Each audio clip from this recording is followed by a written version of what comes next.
John Dean has a passion for figs. He's collecting heritage varieties for posterity and remains on the lookout for more to add to his collection. Currently, he's accumulated over 70 varieties on his 2-hectare property in Katikati. In the Bay of Plenty, we were really confined to kiwi fruit, which is now PSA, and avocados, which grow rampantly, and both of which are wonderful crops. But I think diversification is a saviour. And figs are not like the old ones that used to give you the scours. The modern ones are a complete food, and this is probably not appreciated by many New Zealanders yet.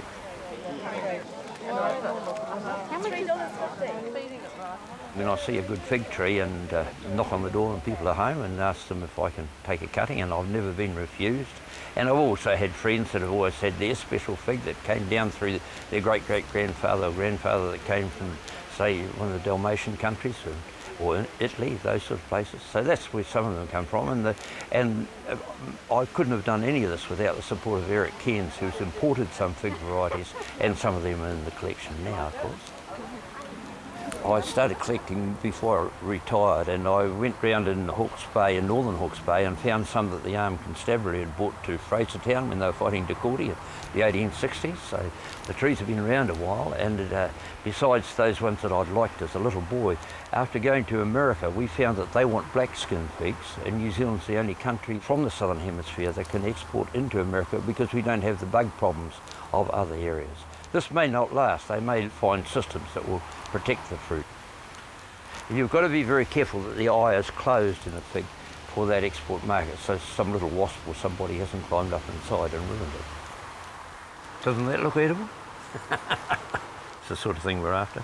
Some people like them oversweet, but I think that you want flavour, and these have got flavour.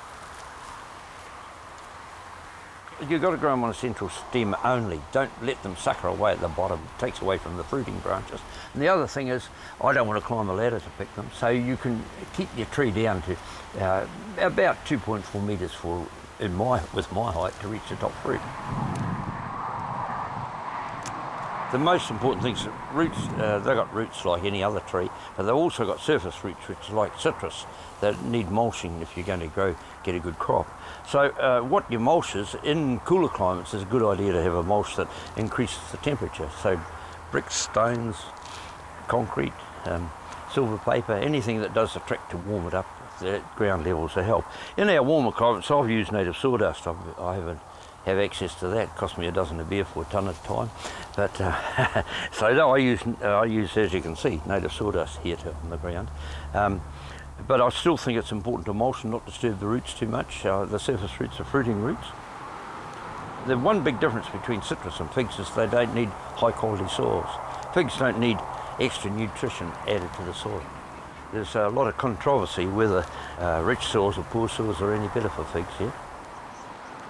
You must have them on a single trunk. You get these multi-type bushes that we all grew up with as kids and used to climb in and hide from mum when we had to do the dishes, you know, the type of thing.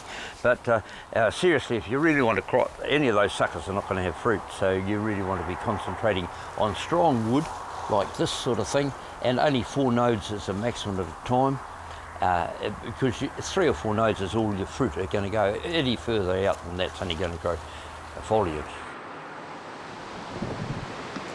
What I do is try and find what does well for me, and then I'm happy to give away cuttings to anyone who wants to have a go commercially, and I've already started doing that.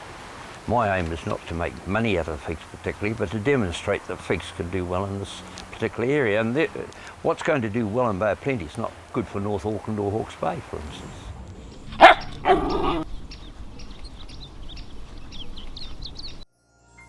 This program was made with funding from New Zealand On Air.